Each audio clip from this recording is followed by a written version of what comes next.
You're listening to the NASM-CPT Podcast with Richey, winner of the Share Care Emmy Award for Social Storytelling and the official podcast of the National Academy of Sports Medicine. Hey, y'all, and welcome to the NASM-CPT Podcast. My name is Richey, and today we're going to talk about some of the benefits of core training, but really more core stability training. And I got to be honest, like, people love doing core. They love training their core. Trainers love doing core exercises. They love making their clients do core exercises. And I don't really try to think about this and understand why they like this so much. And so many people think that the more core exercises they do, the less belly fat that they're going to have. And I want to dispel that right away. So we look at why do core exercises, then that could really have a lot more to do with reduction in back pain and the ability to better balance, better proprioception, better force output and production through our limbs, through our ability to produce in our core. But core exercises don't necessarily help you. They're not helping you lose belly fat.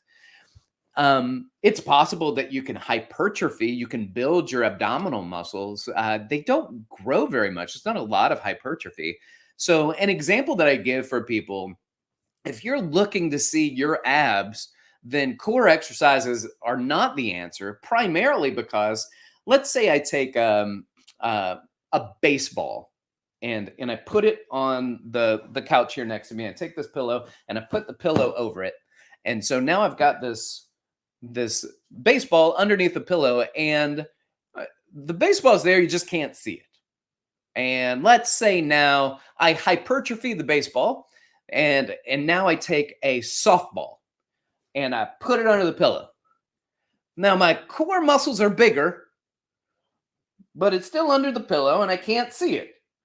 So what does that mean for me? That means that you probably didn't reach the goal you were looking to if you were looking for being able to see your core, because your focus is getting rid of the pillow on top, the extra cushion on top. Well, that's not what core exercises are for. So if you're looking to see more abs, then core exercises aren't really how you're going to get them. In fact, you've probably heard the phrase, abs are made in the kitchen.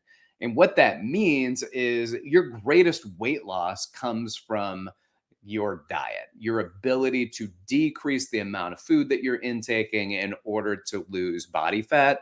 And there's a lot of truth to that. Abs are made in the kitchen.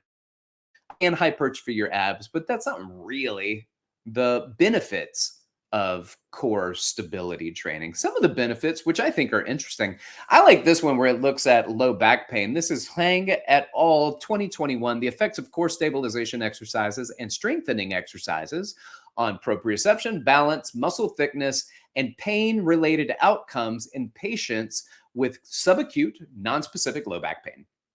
Now, this was a randomized controlled trial, and what they did is they got people with this back pain. They got two groups. Here's my stability group, and here's my strength training group. And the stability group did 1 to 2 weeks of a basic stability exercise. And the next 2 weeks, they progressed. Strength training group did 4 weeks of spinal flexion and extension exercises. And here's the thing, like the core stability group had significantly more improvement than the strength group when it came to this intervention of 4 weeks in proprioception. The stability group had better balance, single leg standing with eyes open and eyes closed on both stable and unstable surfaces. Both of those were better outcomes. And the percentage of thickness of the transverse abdominis and the lumbar multifidus, which does make more sense because those muscles are more responsible for spinal stability, especially lumbar stability. Both of these exercise groups were able to get relief from back pain, which is incredible. So let's just pump the brakes and talk about that for a moment. Just doing core exercises was better than not doing anything. So if you've got people and they're like, oh, I've got some low back pain, but and you're trying as a trainer to be like, oh, you got to do core stability, and they're like, I hate core stability. I'm not going to do core stability. And then you say, all right, well, then you're never going to get better. Well, first of all, it's not our job to address pain. But secondly, the fact is that you can do flexion and extension exercises, and that can, in general, help to reduce pain, just not as much as the stabilization group, which demonstrated greater reduction of functional disability. And it also helped people have less fear of movement. The ones that practice stability training had less fear of movement. And I've got a guy that I've been training for years, and there's some balance issues there. And core stability training is kind of the goal. And we do some core strength training. We do that. But core stability training is more important. And I think that what that study demonstrated is that there's less fear of movement. And so even so, having somebody do this stability training, providing them the confidence that they can get up and move more. And of course, movement for people is incredibly valuable. And I've talked about this in so many of our episodes. So moving is important, the power of movement. So our core stability training can help support them in that process. Also good news, there was no overuse injuries that took place, no adverse effects. Somebody has back pain and they did flexion and extension exercises in this study. There were no issues. All right. So I think this is really good that it points this out, but there's another thing that needs to be addressed. We've got Söderboken and Finland in 2012. This article is called The Muscle Activity of the Core During Bilateral, Unilateral, Seated, and Standing Resistance Exercises. And this was in the Journal of Applied Physiology, the European Journal of Applied Physiology. There's one quote I want to pull from it. There's really kind of brings it home. To enhance neuromuscular activation of the superficial core muscles, standing exercises should be used instead of seated exercises, and unilateral exercises should be used instead of bilateral exercises. So if you want to start incorporating a lot of really great core exercises, stand instead of sit. Stand. If you're going to sit, try to sit without using the back rest. Sit away from the backrest to activate, but standing is better than sitting. And if you want to really get more out of your core, doing unilateral is better than doing bilateral. So for instance, if I'm doing a cable chest press, standing cable chest press, and I do 2 arms, well, I'm going to get more core activity out of doing a 1-arm version of that. Rick, that makes sense. I know that. Cool. But do you do it? Do you do it? Because this is the kind of stuff that can be easily incorporated into a resistance training program to heighten the neuromuscular ability for the core to produce, for the core to stabilize the lumbopelvic hip complex. Are you doing it? I get that you understand it. Implement it. Add it into your programming. And I would love tomorrow, all across the country, people that listen to this, all of a sudden they're going to be like, hey, we're going to do some standing cable chest presses, some standing cable 1-arm off-center rows, some single-arm flies. That'd be awesome. I'd love that. McGill et al. 2015, muscle activity and spine load during anterior chain whole body linkage exercises. So there's an exercise they did called the body saw, which is a plank where you just shift your head forward and backwards like a saw. Hanging leg raise, which I like to address because there are a lot of times we talk about hanging leg raises, and hanging leg raises has a bad connotation to it, but it depends. And then the walk out from a push-up, or as I like to call it, inchworms, where you walk out and then you walk your hands back. And the inchworm, technically your feet would follow up, but I don't have enough space in the gym to do that usually. So I just walk the arms out and walk them back. So those are the walkouts. Now, here's what McGill found. On average, the hanging straight leg raise created approximately 500 more newtons of spinal compression than the body saw, which is, the body hanging leg raise is about 3,000 newtons, And then the body saw was 2,500 or less. Which is about a 500 Newton difference. And what does that mean? I don't know. I don't have a clue, except for this. It's more pressure on the spine. It's more pressure on the spine, but it's not significantly more, right? It's not significantly. It's 2,500 Newtons versus 3,000 Newtons. Does that make a difference for some people? Yeah. Yeah, that could be really bad for some people. Also could be really bad for some people is the body saw exercise. 2,500 Newtons. No, you should never do that with some people. You're probably right.